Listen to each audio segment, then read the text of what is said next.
Hello everyone, it's Magdalena, Wolf of Coins. Thank you so much for tuning in.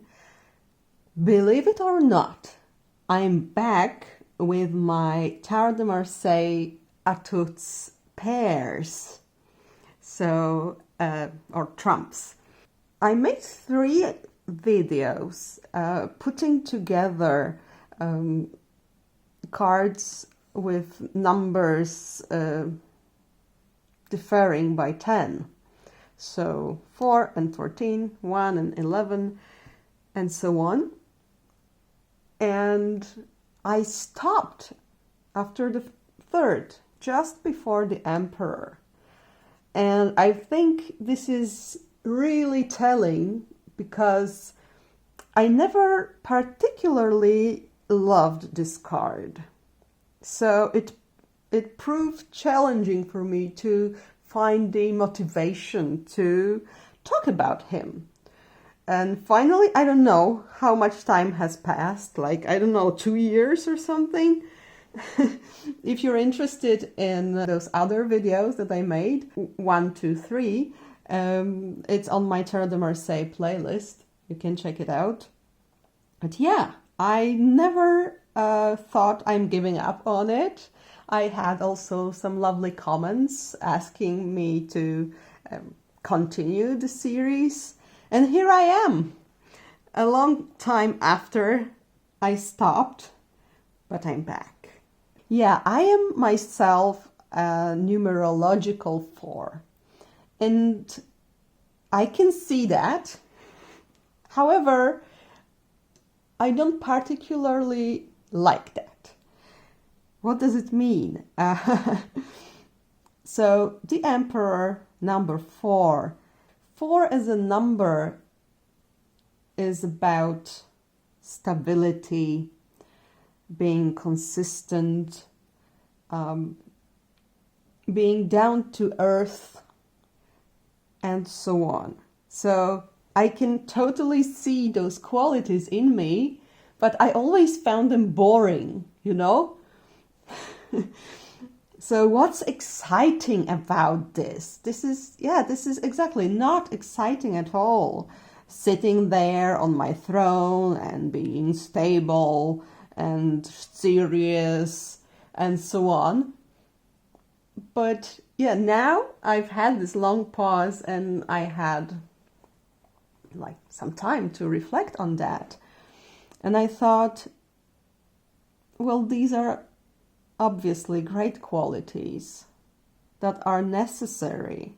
Previously we had the Empress,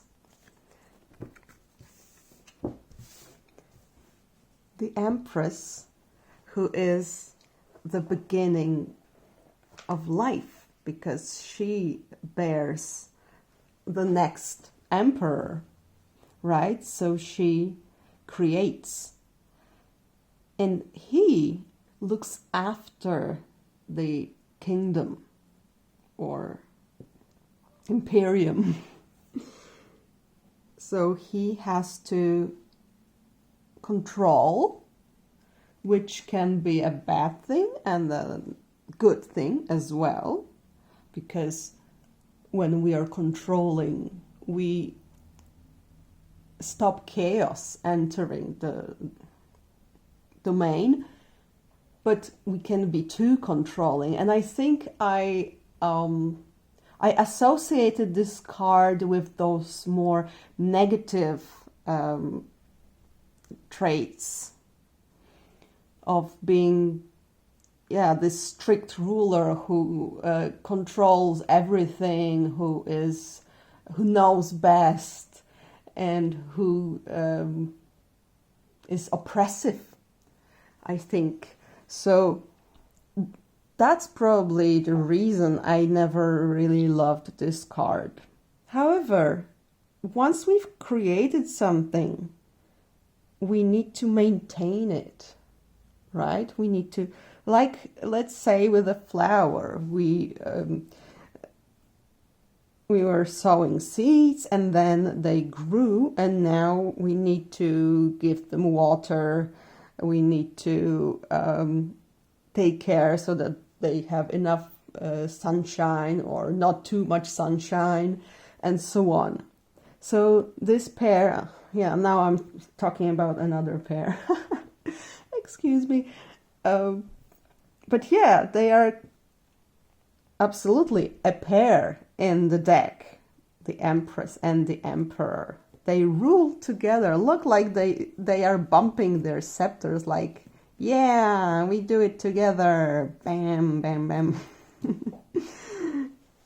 So yeah, this is, I think, what made me also postpone talking about the Emperor. But I'm happy to revisit this topic. And yeah, let's talk about him. I have various cards here. This is from the Claude Burdel, 1751. Lovely deck. I love it.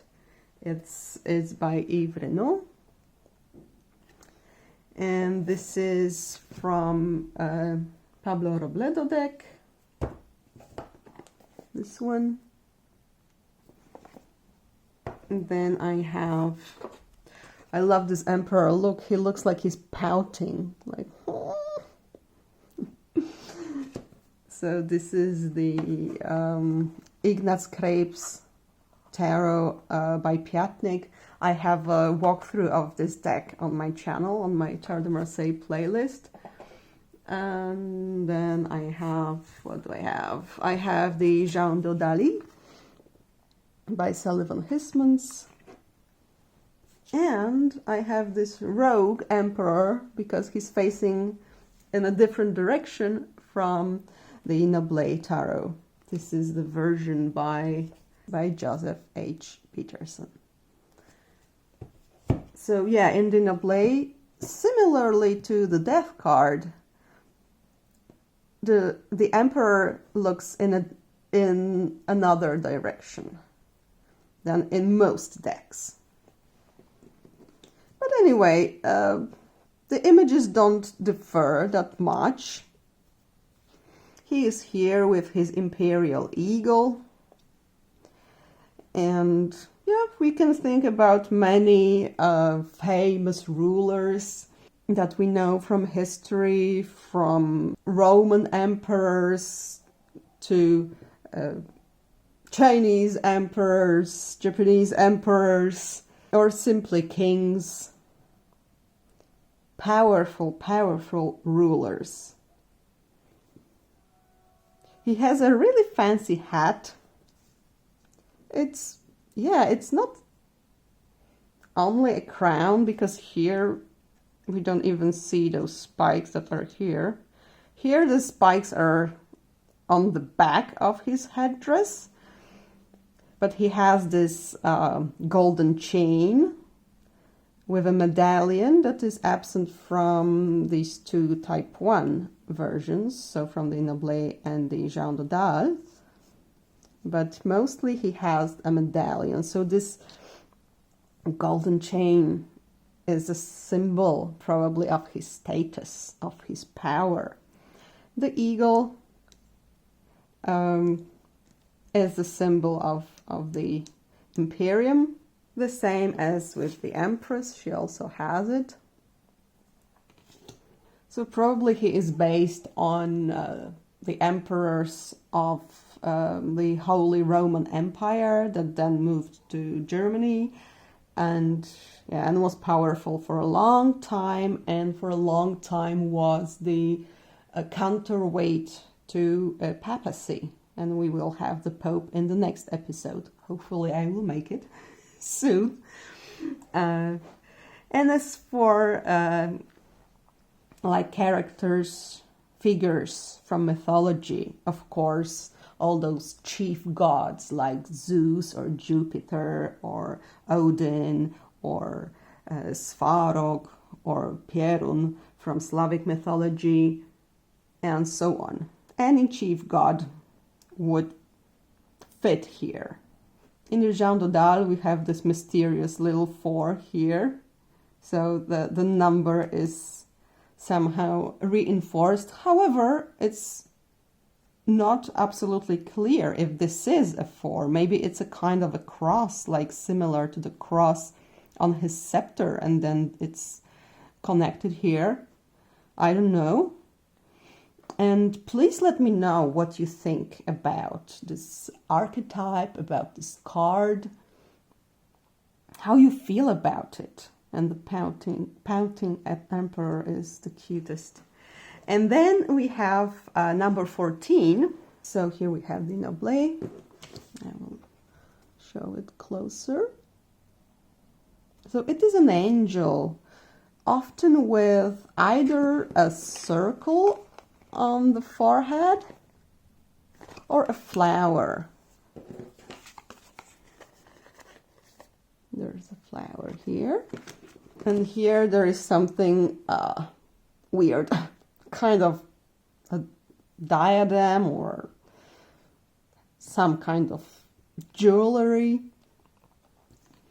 And yeah, it is an angel. However, here we clearly see it's an angel, a female angel, because of the breasts. And usually, because temperance is one of the cardinal virtues, out of 4 cardinal virtues, we have 3 explicitly shown in the deck. So we have justice, we have temperance, and this is a virtue. So it is in a female form because that's how they were shown. Like also often the personifications of countries. Very often they were shown as women. So I learned recently something interesting because, okay, temperance, but why is temperance actually doing what she's doing? Like pouring this liquid between those 2 jugs. What's it about? I know that it's, yeah, she needs to be careful so that she doesn't spill any liquid, but what's it exactly about? And I was reading a book that I will put the title here, about tarot and its meanings. And there it said that this is an image of a person diluting wine with water. And it completely makes sense because, you know, when you're drinking wine, you can obviously get drunk if you drink too much. And in the older times, it was in many countries, and it still is, very common to drink wine with your supper or dinner. So if you wanted to keep your head clear, you wouldn't forget to keep diluting your wine with water. I remember there's actually a scene in Three Musketeers where there is Porthos and he's visiting his lover who is very stingy. And he's staying for dinner and he is getting a goblet with wine. But whenever he got to the half of his goblet, of his chalice, she or the person serving at the table would add water to the brim. So he could have like half a glass of wine, then a quarter diluted with water, and then 1/8, and so on. So she was so stingy that she would keep him on this one glass through the dinner, so to save the wine. So yeah, now let's think about comparing these two.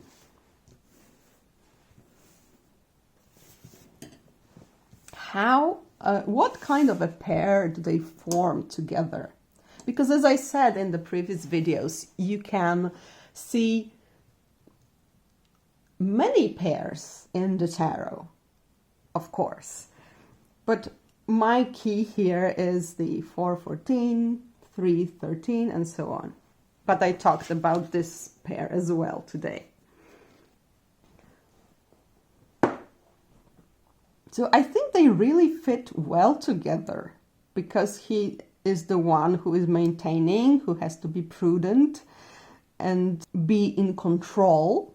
He is the ruler, the supreme leader, and she also executes control over like desires.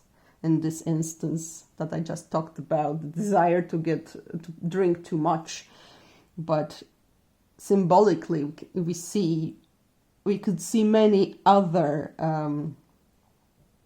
instances here, right, of not allowing oneself to fall prey to your desires, but stay in control, be mindful. See how her head has this circle, like there is a decoration on the head. So it's the head that is in control here. I am in control. I don't lose myself to my passions. So what is the difference then? I think he is more, again, down to earth, because she's an angel, of course, and he is more concerned about external matters, while the angel is concerned about our inner life, our inner depths, places that are deep inside us. She's more spiritual in a way. Of course, in a reading, we can get various meanings here, depending on the context. Nowadays, I don't read separate card meanings. I follow the story that is forms in the imagery. So I wouldn't just stick to a meaning for the card. In every reading, the card gets a new meaning for me, but I'm just talking about studying tarot. In my course, there is a course, Tarot de Marseille, a practical course, where which you can buy, and there I focus on just reading the cards. And here I'm just going into theory, which is fun too. So yeah, so that's I love studying the cards. It is really a pleasure, and tarot has so many mysteries, because there are so many things that we don't know yet, that it's very exciting to like find out about some things, and some unexplained things are there also, so we can have various interpretations of our own. So yeah, let me know also what this card represents to you, and how do you feel about this card. For some time in the past, I also had this feeling that this card didn't like tell me too much. I was like, okay, you should keep the balance, and what else? Nothing else came to my mind. And the way that I'm reading now is different, because everything depends on what I have next to it. But yeah, I think this is a very important virtue, to be responsible for your life, like not blaming others for what you yourself are doing, not giving others permission to decide for you, but take the responsibility for your life. So I hope you've enjoyed this comeback video. I really hope to make next ones. The 5 and 15 is a very exciting pair, so I'm kind of looking forward to it. I'm pretty much looking forward to it, actually. So yeah, thank you so much for watching. If you're interested in my course, there will be a link at the end of the video, I suppose. And have a lovely day. I would love to read your comments. Bye.